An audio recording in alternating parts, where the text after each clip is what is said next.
بسم الله الرحمن الرحيم. السلام عليكم ورحمة الله وبركاته. أهلا بكم أصدقائي المستمعين من كل مكان في حلقة جديدة من بودكاست رسائل إلى نفسي. الحقيقة في الحلقة دي قعدت أفكر كتير إيه الحاجة اللي أنا محتاج أتكلم عنها دلوقتي، وبين كل الاختيارات قررت أتكلم عن الحاجز الفاصل بين النهاية والبداية. إحنا في نهاية 2023 داخلين على سنة جديدة، وده بيخلق جوانا إحساس من الأمل إن فعلا ممكن يحصل تغيير يفرق في حياتنا وفي صحتنا النفسية وفي كل اللي جاي بشكل عام. سنة 2023 كانت سنة تقيلة، ولو جينا نفكر إيه المشاعر اللي كانت موجودة جوانا كلنا وبنتشارك فيها، هنلاقي إن القلق والخوف كانوا من المشاعر الأساسية اللي فعلا ملازمانا لفترة طويلة من السنة. محتاجين نستغل إحساس الحاجز اللي بيننا وبين البداية الجديدة ده في إننا فعلا نجدد طاقتنا ونجدد نوايانا تجاه الأهداف اللي احنا محتاجين نمشي ليها بشكل مباشر. وده شيء كويس وشيء إيجابي. دايما وجود ديدلاين في حياتنا، وجود خط نهاية، بيساعدنا فعلا ان احنا نقفل القديم بكل مشاعره السلبية ونبدأ بداية جديدة. ولكن قبل اي حاجة يا ريت ندعي لاخواتنا في فلسطين. الموضوع لسه منتهاش، الموضوع لسه مستمر. لازم نكون معاهم بكل اللي نقدر عليه، حتى ولو كان كل اللي في ايدينا هو الدعاء. وجود الخط الفاصل بيننا وبين السنة الجديدة، البداية الجديدة، الحياة الجديدة عموما، بيساعدنا نقفل كل القديم بكل ما فيه من شعور سلبي، ولكن نختار منه الإيجابي اللي احنا محتاجينه يكمل معانا وبس. ناخد تجاربنا من السنة اللي فاتت ونعلم على الحاجات المهمة فيها اللي احنا فعلا استفدنا منها، وممكن تكون أساس نكمل بناية عليه. يعني فلنفترض ان انا ببني شيء، فخلاص اعتبر ان السنين اللي فاتت دي كلها من ضمن الاساس بتاع الشيء ده. او في حالات اخرى ممكن اكون اصلا بنيت دور مثلا يعني طلعت عن الاساس، خلاص انا بنيت شيء يذكر، شيء انا قادر اشوفه واحسه قدامي، ولازم اخد الشيء ده معايا واكمل بيه. ما ينفعش ان انا اهده كله على بعضه بكل ايجابياته وسلبياته وابدا بقى بدايه جديده تماما. لا، الفكره الاستغلال الصح للبدايات هو ان احنا ناخد معاها التجارب اللي فاتت، نحمل كده معانا كل المشاعر اللي اتعلمناها، المشاعر اللي عدينا بيها، المواقف اللي اثرت فينا، ونبدا نكمل بيها السنه الجديده، البدايه الجديده، ولكن بشكل إيجابي أكتر، بشكل قادرين نتحكم فيه أكتر وواعيين بيه أكتر. لو جيت أفكر إيه أكتر حاجة أنا اتعلمتها في سنة 2023، فرقم واحد هو الصبر. إن مفيش حاجة بتيجي بسهولة، مفيش وقت صعب بيعدي بسرعة، بيعدي خفيف. لا، أنا محتاج أصبر على الوقت ده، محتاج أحس بيه وأعيشه عشان أقدر فعلا إن أنا أعديه.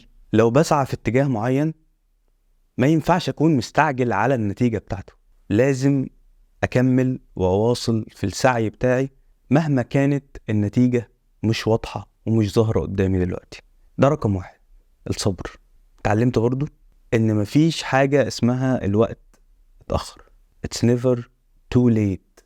لم يفت الوقت بعد.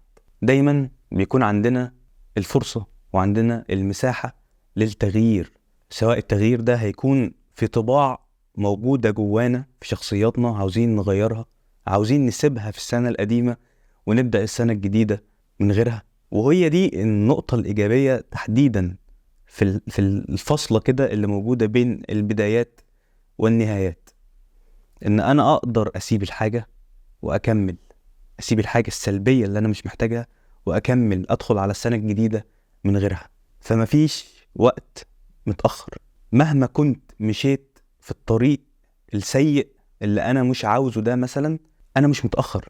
انا ممكن دلوقتي حالا مجرد ادراكي ان الطريق ده مش مناسب ليا اسيبه واروح لطريق تاني. وطبعا لازم يكون بالمتاح، لازم يكون الموضوع ده على الاقل اكون واعي بيه. مش شرط اكون درسه دراسة ومخطط تخطيط تام، على قد ما انا اكون واعي ان فعلا لو سبت الشيء ده هلاقي تعويض ليه في المستقبل، هلاقي تعويض ليه في الجديد. انا دايما ما كنتش بفرق بين السنين، وان دي سنة جديدة داخل علينا، وان في سنة قديمة راحت، وان في سنين بتجري واحنا عايشين جواها. يعني الشيء ده ما بيشغلنيش نهائيا، مجرد ارقام بالنسبة لي.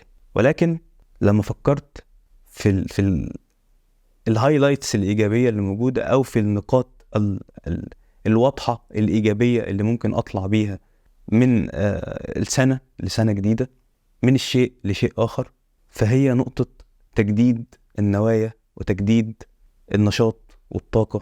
وإن أنا فعلا عندي فرصة، حتى لو شعور مؤقت، بفرصة إن في أمل جديد، إن في حياة جديدة، إن في سنة جديدة. من الحاجات اللي أنا اتعلمتها برضو السنة اللي فاتت إن لازم أكون متصالح مع نفسي بالشكل الكافي. لازم أكون لطيف مع نفسي، ما بقاش بحاول إن أنا أبقى كويس مع الناس كلها ومع المحيط اللي أنا عايش جواه وأكون بأس على نفسي. لا، لازم أعامل نفسي بنوع من اللطف أكتر. لازم أعامل نفسي كأني شخص تاني، وأنا بحب الشخص ده وبتمنى له الخير، ببقى عاوز أساعده. ده شيء مهم جدا أدركته، إن التصالح مع نفسي ده هيخليني فعلا عارف أنا عاوز إيه. مش بس بجري في الحياة وعندي أهداف كتير قوي عاوز أحققها، فبجري ورا الأهداف، بجري ورا الأهداف وبنسى نفسي، بنسى راحتي، بنسى أنا فعلا عاوز إيه. إيه الحاجة اللي فعلا أنا عاوز أكمل فيها حياتي، إيه الحاجة اللي أنا عاوز أحققها النهاردة قبل السنة كلها. يعني ما جيش مثلا في بداية السنة الجديدة واكتب قائمة بالأهداف، يعني محتاجة سوبر هيرو عشان تتحقق، محتاجة شخص خارق عشان يقدر يوصل لنصها حتى. لا، أفكر في حاجات فعلا متاحة، فعلا في إيدي. إيه اللي أنا أقدر أعمله الأسبوع ده؟ طيب خلاص، عرفت إن أنا الأسبوع ده أقدر أعمل 1 2 3. إيه من 1 2 3 دول أقدر أعمله النهاردة، واصحى يومي مخصوص عشانه، اصحى ببدأ يومي بإحساس ان انا ورايا شيء يستاهل فعلا ان انا اقوم واعمله. ده بيجي من التصالح مع الذات، ان انا كان عندي قائمة كبيرة من الحاجات اللي انا عاوز احققها في السنة. طيب ما قدرتش ان انا احقق نصها، مش مشكلة، كده كده الحاجات دي موجودة، هتتحقق في الوقت المناسب ليها. الوقت بتاعنا، الحياة بتاعتنا، مش لازم احشر نفسي جوه فترة زمنية محددة واقول بس انا هعمل في الفترة دي كل حاجة انا عاوز اعملها. لا، لازم اكون واعي مع نفسي ومع جهودي ومع الطاقة اللي انا اقدر اديها في الشيء ده. ان تمام، انا اخري لحد هنا الشهر ده، بعد 2 3 هقدر اوصل لجزء اكبر شوية. طيب على نهاية السنة هكون وصلت خلاص للنقطة دي. طيب جات السنة بتنتهي وانا لسه ما وصلتش للهدف الكبير اللي انا كنت حاطه. هي السنة اللي انتهت، مش عمري اللي انتهى. يعني اخد الشيء اللي انا عاوزه ده معايا وابدأ بيه السنة الجديدة، واستغل البداية الجديدة، الفريش ستارت، بداية مليانة حاجات ايجابية او شعور ايجابي، حتى لو كان الشعور ده مش حقيقي 100%، ولكنه شعور هيديني طاقة على الأقل شهر، إن أنا عندي طاقة سنة جديدة، يلا نشتغل، واخد معايا الأهداف من السنة اللي فاتت كده أشيلها على ظهري وأكمل بيها، مش مشكلة خالص. وأبدأ أحط أهداف واقعية أكتر، أهداف أنا أقدر فعلا إن أنا أحققها. والحقيقة في نقطة كتابة الأهداف دي أو الخطة اللي بتتعمل، أنا بفضل طريقة السنة اللي هي عبارة عن 3 شهور. بقسم السنة على 4 خطط، كل خطة 3 شهور. يعني أول 3 شهور أنا عندي أهداف 1 2 3. الشهر الأول هكون وصلت لكذا، الشهر التاني هكون وصلت لكذا. أجي للشهر التالت أراجع على ال3 شهور اللي فاتوا كلهم وأشوف أنا وصلت لفين. طيب خلاص، هبدأ أدرك بقى إن لأ تمام، الجزء ده أنا مش هقدر أخلصه في 3 شهور بس، فأنا هديله كمان ال3 شهور الجايين، وهكذا أوصل لل6 شهور. أبدأ أراجع على اللي فات كله، أقفل الحسابات كلها، أشوف خلاص أنا وصلت ل6 شهور ففي زيهم جاي، يعني أنا وصلت لنص المدة اللي أنا حاططها. أنا عرفت دلوقتي إيه اللي أنا أقدر أعمله وإيه اللي ما أقدرش أعمله. ما بقاش داخل متحمس إن أنا هعمل كل حاجة وهعمل كل حاجة في نفس الوقت، هعمل كل حاجة في نفس الشهر. ده شيء مرهق جدا، خصوصا لو كانت الحاجات دي بعيد عن بعض. ولكن الحاجات دي لو مربوطة ببعض بسيستم ممكن فعلا تتم، وممكن فعلا ناخد منها إحساس القيمة، إن احنا نحس بقيمتنا من الحاجات اللي احنا بنعملها. أول مرة الصراحة، أول سنة أحس بإحساس النيو ثينج، النيو يير، الفكرة إن في سنة جديدة جاية بطاقة جديدة، بخطة محكومة أكتر. الله أعلم هنوصل على نهاية السنة الجاية هكون بقول إيه. هل بودكاست رسائل إلى نفسي هيكون مستمر؟ هيكون وصل لفين؟ هيكون وصل لمين؟ دلوقتي أنت بتسمعني منين؟ دي أشياء مش في إيدي، دي أشياء مش في إيدينا، دي حاجات إحنا مطلوب مننا نسعى وننفذ، ونيجي إن شاء الله نبص في المستقبل نلاقي النتائج بتاعتها بتاعت ربنا، مش في إيدينا. إحنا مطلوب مننا في كل يوم، مش بس في السنة الجديدة، إن إحنا نسعى ونسعى ونسعى ونستمتع بالسعي وبالرحلة وبالطريق وبالمرحلة، ونشارك بعض. وده اللي أنا بحاول أعمله دلوقتي، بشارككم وبشارك نفسي. وشكرا إن أنتم مدين لي المساحة دي من التعبير.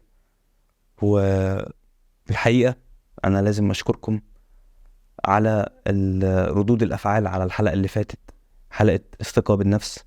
شكرا إن أنتم اديتوني ثقة في نفسي أكتر. شكرا إن أنتم شاركتوني رأيكم.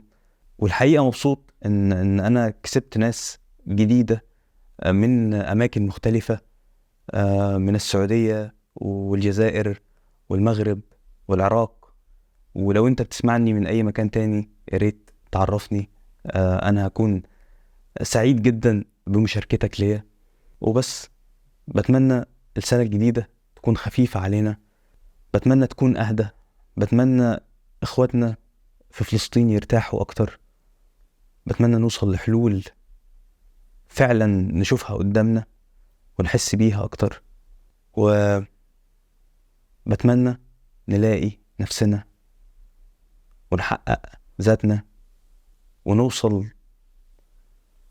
لنقطة الراحة النفسية، السلام النفسي اللي نقدر فعلا نكون متعايشين فيه بدون خوف وبدون قلق. أتمنى أكون خفيف عليكم، وشكرا ليكم لو وصلتوا لهنا. ولو أنت بتسمعني على يوتيوب ياريت تعمل لايك على الفيديو، لأن ده بيفرق إن احنا نوصل لناس أكتر. شكرا. السلام عليكم ورحمة الله وبركاته.